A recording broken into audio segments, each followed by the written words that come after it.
Hello दोस्तों, आपका स्वागत है असरार पाठशाला में। मैं आपका भाई असरार। मैं आज आप लोगों को पांचवा चैप्टर हिंदी किसले का आज बताने वाला हूँ। आज का जो शीर्षक होने वाला है मेरा, वो हुंडू का जलप्रपात है। ये पांचवा चैप्टर है हिंदी का। और इसके जो रचनाकार है या लेखक बोल सकते हैं, वो कौन है? कामता प्रसाद सिंह काम। वो काम इसका जो है ना, वो उपनाम है, एक सबसे छोटा नाम इसको बोलते हैं। यात्रा वृत्तांत का सारांश हम लोग समझ लेते हैं, वो भी संक्षिप्त में। तो यात्रा वृत्तांत तो किसने लिखा है? कामता प्रसाद सिंह काम द्वारा लिखित यात्रा वृत्तांत है। यात्रा वृत्तांत तो उसी को कहते हैं जो कि किसी लेखक ने अगर किसी यात्रा को अगर उसमें कहानी के रूप में अगर ढाल दिया है, तो उसी को कहते हैं यात्रा वृत्तांत। जो आदिवासी संस्कृति की विशेषता को उभारने वाला है। और ये क्या करता है कि इन्होंने जो ये लिखा है यात्रा वृत्तांत, तो ये आदिवासी की संस्कृति जो होती है, उनका जो कल्चर है, उनको ये उभारने का कोशिश कर रहा है। झरने की विशेषता और प्राकृतिक दृश्यों की विशेषता जो होती है, वो उनके लिए रोचक बन गया है। और उन्हीं को क्या किया है कि कामता प्रसाद सिंह काम ने एक यात्रा वृत्तांत में बदल दिया है। और इनका हम लोग के जलप्रपात का पूरा कहानी समझने के लिए सबसे पहले थोड़ी थोड़ी जो चीज होती है, हम लोगों का शब्दार्थ मेन होता है। कई कई बार ऐसा होता है कि शब्दार्थ से ही पूछ लिया जाता है उसका अर्थ क्या होता है। तो हम लोग शब्दार्थ कुछ लिए हैं इनका, तो हम लोग समझ लेते हैं पहले शब्दार्थ, तब कहानी की तरफ भी चलेंगे। तो नीलिमा अर्थ है, दर्श नीलिमा शब्द है मेरा, सॉरी। उसके बाद नीलापन इसका अर्थ है। तरद्दुद शब्द है मेरा, उसका होता है अर्थ कठिनाई। दुर्गति है, दुर्गति का होता है तेज चाल। गुलजार मीन्स खुला खिला हुआ, समझ लिए। उसके बाद बाग है, तो बाग का होता है बगीचा। अवर्णनीय, जिसका कोई वर्णन ना हो, उसी को कहते हैं अवर्णनीय। उसके बाद दर्शनीय है, दर्शनीय मीन्स देखने लायक जो हो उसे कहते हैं दर्शनीय। विस्मित का होता है आश्चर्यचकित। और साध्य है, साध्य का अर्थ है लक्ष्य। और विभिष्का का अर्थ है संकट। उसके बाद उद्गम स्थल, वो स्थल जहाँ से उद्गम मीन्स होता है शुरू होना, और स्थल मीन्स जगह। तो उद्गम स्थल वो स्थल है जहाँ से क्या नदियाँ शुरू हो रही है, उसी को कहते हैं उद्गम स्थल। उन्होंने बोला विलीन का होता है लुप्त, जिसका कोई मान के चलो अस्तित्व ना हो, यानी खत्म हो चुका, उसी को कहते हैं विलीन। ठीक।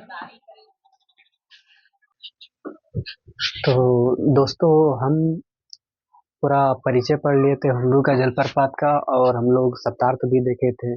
उसके बाद हम लोग चलते हैं आगे, कुछ पॉइंट्स को देखेंगे जो कि बहुत ही महत्वपूर्ण है। हर एक साल लगभग इससे क्वेश्चन पूछा गया है। तो ये सबसे पहले एक बार और एक याद कर ले हम लोग कि हुंडू का जलप्रपात जो है वो यात्रा वृत्तांत है।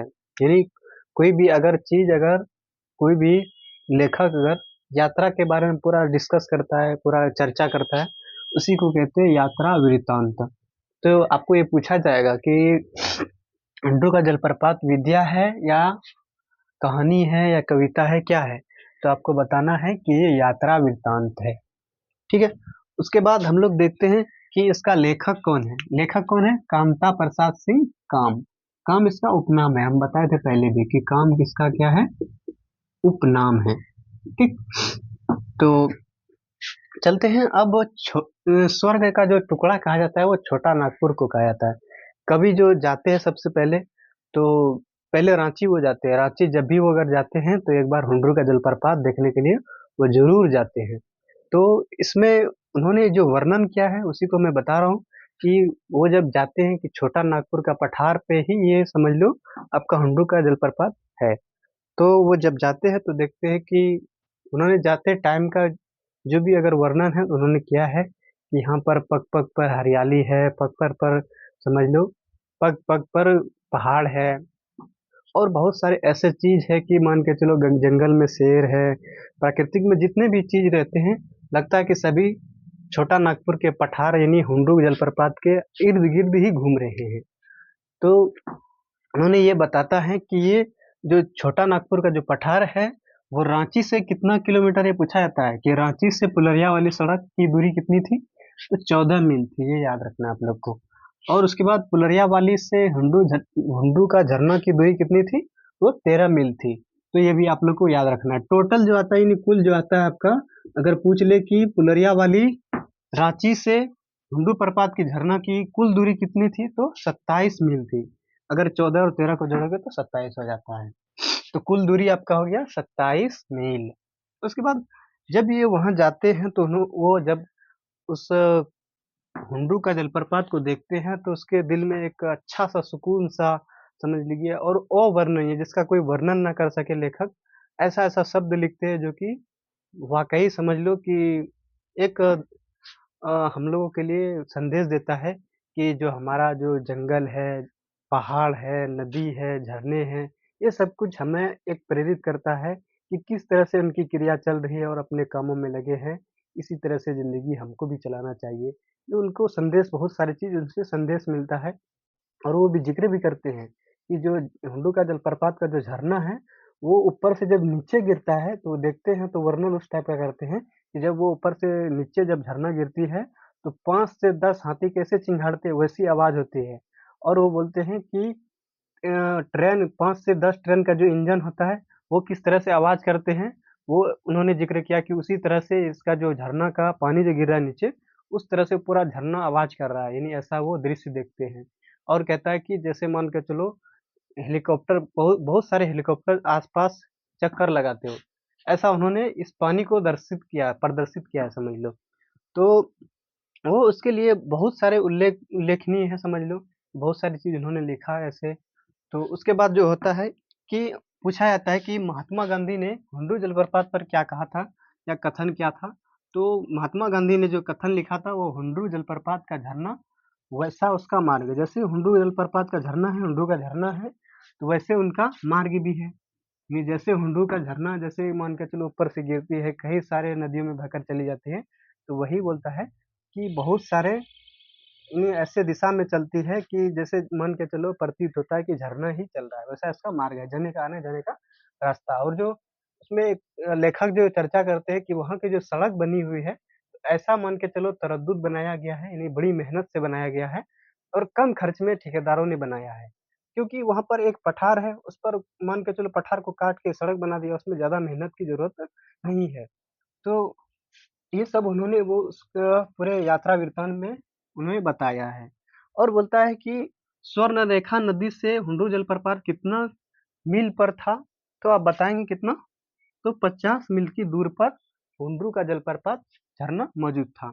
झरना की ऊंचाई बोल रहा है कि झरना जो ऊपर से नीचे की तरफ आती है तो उसकी ऊंचाई बोल रहा है कितना था।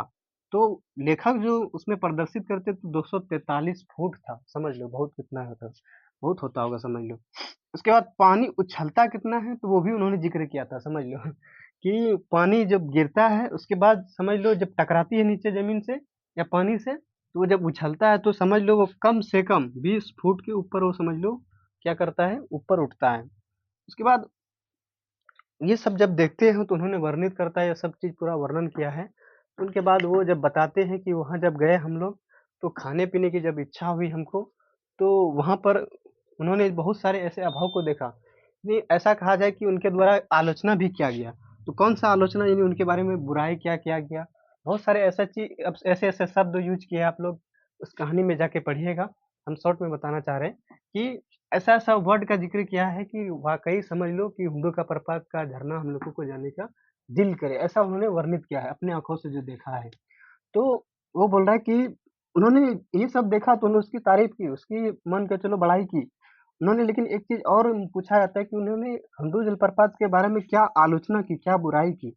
तो खाने-पीने का जो अभाव उसको मिला और लोग उनको जो मिले वहाँ के वो अव्यावहारिक थे। यानी एक-दूसरे को समझ लो देखने के लायक नहीं थे। यानी एक-दूसरे का दुःख-दर्द क्या है, मान के चलो कोई सामान की सुविधा नहीं है, अव्यावहारिक थे। दूसरों से बातचीत करने में भी लोग हिचकिचाते थे। तो उन्होंने कहा कि वहाँ के लोग जो थे, वो व्यावहारिक थे और खाने-पीने का वहाँ पर अभाव था। इसलिए उन्होंने एक सरकार से अपील की थी कि यहाँ पर अच्छी व्यवस्था की जाए ताकि हमारे जितने भी पर्यटक हैं, जितने भी टूरिस्ट घूमने के लिए जाएँ, उनको अच्छी से अच्छी सुविधा मिले तभी तो वो घूमने जाएँगे वहाँ पे।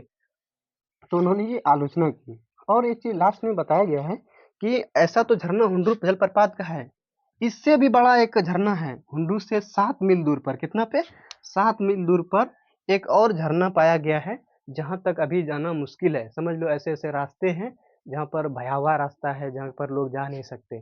तो सरकार से अपील किया उन्होंने ये भी कि वहाँ पर जाने के लिए अच्छे सड़क बना दिया जाए, ताकि लोग जितने भी पर्यटक हैं अच्छे से ज़्यादा संख्या में जाए वहाँ पर देखने के लिए। और आप लोगों से भी निवेदन है कि एक बार हुंडरू का जलप्रपात ज़रूर देखिए। और हमारी तरफ से हम लोग रहते हैं बिहार में, तो बिहार के बांका जिले में हम लोग रहते हैं, धरिया प्रखंड में। तो हम लोगों के यहाँ से ज़्यादा दूर नहीं होगा, 100 किलोमीटर या 120 किलोमीटर होगा। तो हम तो कभी नहीं गए, लेकिन ऐसा-ऐसा वर्णन किया गया है इसमें कामता प्रसाद सिंह काम द्वारा, जो कि वाक़ई समझ लो वर्णनीय है। जिसका कोई वर्णन ना किया जाए, अवर्णनीय है समझ लो। तो आप लोगों को भी घूमने के लिए जाना है, तो ज़रूर जाइएगा। और आप लोग हुंडरू का जलप्रपात का झरना, ये जो हमारा शीर्षक था आज का, आप लोगों को कैसा लगा? आप लोग कमेंट में ज़रूर बताइएगा। और हमें हमारे वीडियो को लाइक करिएगा और सब्सक्राइब भी ज़रूर करिएगा। Thank you.